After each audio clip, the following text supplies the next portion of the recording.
নমস্কার। নমস্কার দাদা, আপনার নাম আর ঠিকানা যদি বলতেন। নাম Akkas Ali, JK goat farm, Hooghly. আমার তো আরেকটা ওখানে ফার্ম আছে, তো এই ফার্মের সাথেও আমি নতুন যুক্ত হয়েছি। আচ্ছা আচ্ছা, তো এই দাদাদের সাথে যুক্ত হয়েছি।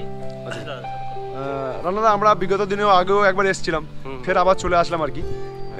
রানাদা, মানে এই যে কমার্শিয়ালের গোট ফার্ম, তো এই বিষয়টা দাদা একটু কি বলছেন?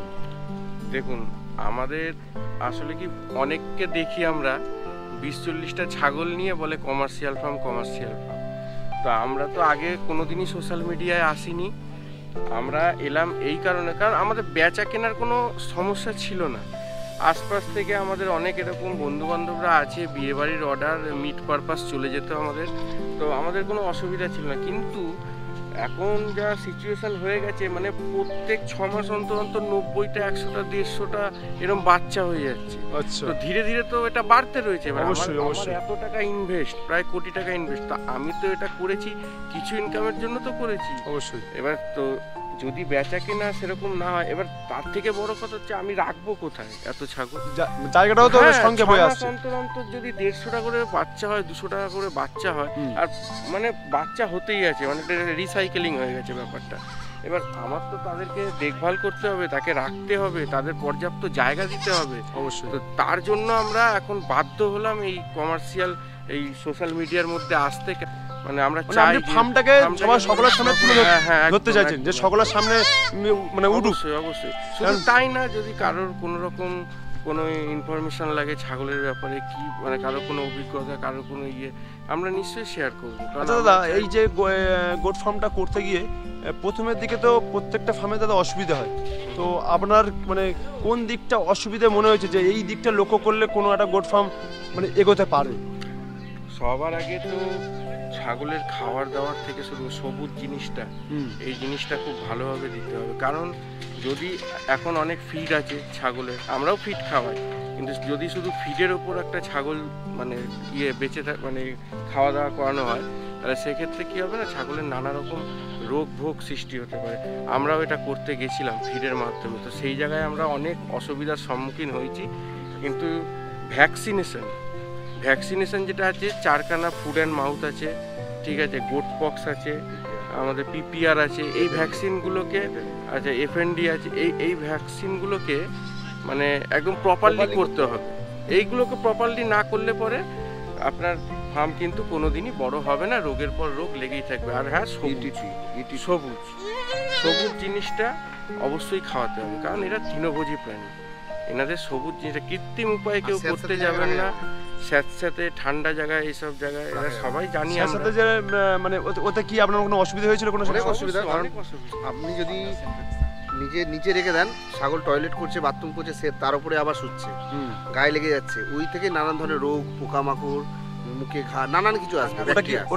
ওটা কি হয়েছে আপনার ফার্মে? হ্যাঁ, প্রথম ক্ষেত্রে তো আমার তাই হয়েছে। তো আমরা তো প্রথমে তো মাচা করিনি, তারপরে তো আমাদের মাচা করে, আপনি গেলে দেখতে হবে। আমি মাচা দেখেছি অবশ্যই। আমাদের মাচা থেকে ছাগলের এত বড় যে আমাদের ছাগলের যে পায়খানা সেটা নিচে পড়ে যাবে, আমরা পরিষ্কার করে দিই। মানে প্রথমে ফার্ম করতে গেলে ফার্স্ট তো ক্লিন, পরিষ্কার রাখলে রোগমুক্ত ফার্ম। অবশ্যই অবশ্যই। আর যত আপনি নোংরা রাখবেন, ফার্মে নানান ধরনের রোগ সৃষ্টি হবে। ঠিক, আমাদের ফার্মে আপনি ঢুকলে দেখতে পাবেন সমস্ত জায়গায় পরিষ্কার। এই পরিষ্কারের জন্য আমাদের 4টে ছেলে রাখা আছে, যারা সবসময় ক্লিন করে, ওর কাজই খালি ক্লিন, মানে সবসময় পরিষ্কার পরিচ্ছন্ন। আচ্ছা, আপনাদের এখান থেকে মানে যে ঘাস চাষ করছে এখানে কতটা তখন আমাদের এখান থেকে তাও না হলেও মোটর ভ্যানে করে আসতে তাও 40 মিনিট লাগে। 40 মিনিট মানে? আচ্ছা, অত দূর থেকে মানে প্রতিদিনই মানে ওখানে সবসময় একটা লোক রাখা আছে যে চাষ করে, ওর কাজই হলো চাষ করা আর আমাদের ঘাস কেটে দিয়ে যাওয়া। আচ্ছা, আমি রানাদার কাছে একটু চলে যাই। রানাদা, আমাকে এই যে আপনি বলছেন যে এই যে খাবার দাবার যেগুলো খাওয়ানো হয়, তো একটু খাবার দাবারগুলো আমার দেখাতে পারবেন যে মেস টেস্টগুলো কি খাওয়াচ্ছেন? একটু চলুন, খাবার দাবারগুলো দেখি, চলুন। আমাদের খাবার এটা খাবার? হ্যাঁ, এটা হচ্ছে 3 রকমের খাবার আছে, এটা পুরো মিক্সিং আছে। এটা কি এপিক কোম্পানি? হ্যাঁ, এপিক কোম্পানি। আমার এটা হচ্ছে 3 রকমের খাবার মিক্সিং আছে, এর সঙ্গে বিচুলি আছে, ছোলার খোসা আছে, এপিক আছে। আচ্ছা আচ্ছা আচ্ছা, ঠিক আছে। এটাই মূলত। আর কোনো মেস টেস্ট যেটা বলছিলেন যে? হ্যাঁ, যেটা হচ্ছে এপিক ফিট আছে, ঠিক আছে, তার সঙ্গে ছোলার খোসা মেশানো হয়, তার সঙ্গে বিচুলি মেশানো হয়। দাদা, এই সেকশনটার মধ্যে বাচ্চা থাকে, তাই তো? হ্যাঁ, এখানে বাচ্চা থাকে, মানে প্রচুর পরিমাণে বাচ্চা দেখছি আর কি এখানে। হ্যাঁ, এখানে বাচ্চারা যখনই আমাদের 2-3 মাস বড় হয়ে যায়, আমরা আবার ওইদিকে চলে যাবে। আচ্ছা আচ্ছা। এর থেকে যেগুলো ছোট বাচ্চা, সেগুলো ঘরে থাকবে। তাদের বাইরে বের করা হয় না। আচ্ছা, আমি ওই যে একটা বুডার দেখছিলাম, বুডার মানে ঘর, ওইখানে কি আমরা সদ্য বাচ্চাগুলো রাখা হয়? সদ্য বাচ্চা হলে বিশেষ করে শীতকাল, ঠান্ডার সময় আমাদের যখন বাচ্চা হয় তখন তো আমরা বাইরে রাখলে হাওয়া বাতাস প্রচণ্ড ঠান্ডা লেগে যায় ছাগলের। প্রথম যখনই বাচ্চা হয় শীতকালে আমরা ছাগলের বাচ্চাকে ওখানেই ঢুকিয়ে দিই, আর 7 দিন 8 দিন 10 দিন রাখার পরে একটু পরিবেশের সঙ্গে ঠিক হয়ে গেলে আবার বের করা হয়। মানে ঘাস আমাদের চাষ করা হয় আলাদাভাবে, মানে নানান রকমের ঘাস চাষ করে ওইটাকে আমরা নিয়ে এসে এখানে মেশিনের সাহায্যে কুচিয়ে তারপর ওদেরকে 12টার সময় দিই। মানে 7টার সময় খাওয়া পড়লো, ফের আবার 12টার সময় 12টার সময় আবার তারপরে আবার 7টার সময় খাবার দিয়ে আবার আমরা ছেড়ে দিই এখানে ঘুরে ফিরে আবার 12টার মধ্যে খাবার দিয়ে ওদেরকে আবার ছেড়ে দিই, 12:30টার মধ্যে ছেড়ে দিলাম। আচ্ছা, এবার ওরা খেয়ে দিয়ে মোটামুটি এই একটার সময় আবার বেরিয়ে যায়, 1টার থেকে 1:30টার মধ্যে বেরিয়ে যাবে।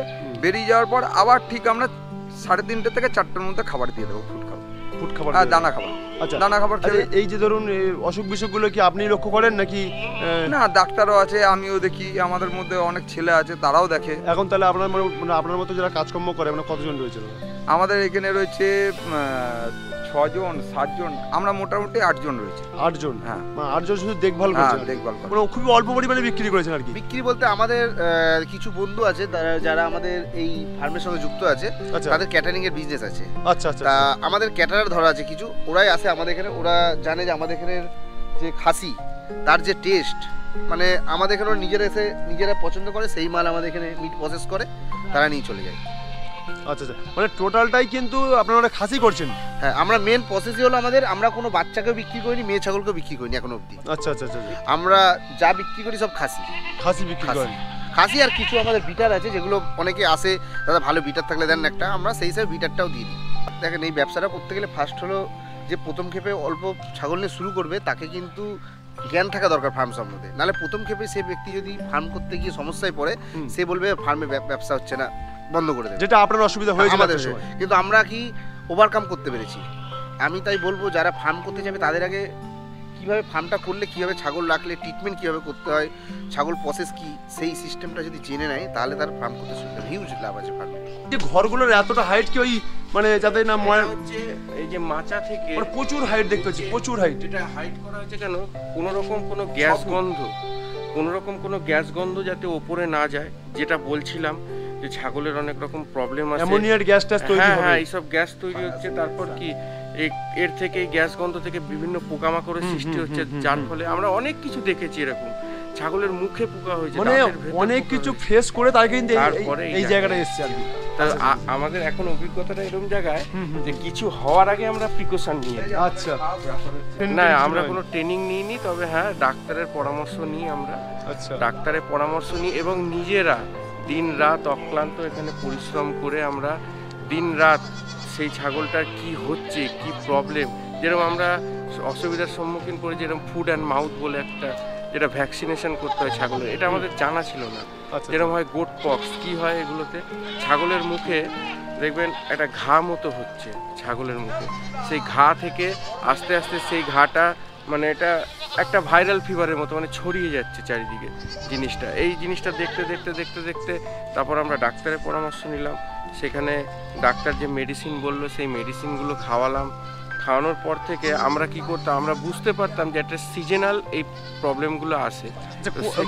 এই যে অসুখগুলো মানে কোন সময়টা হয় দাদা?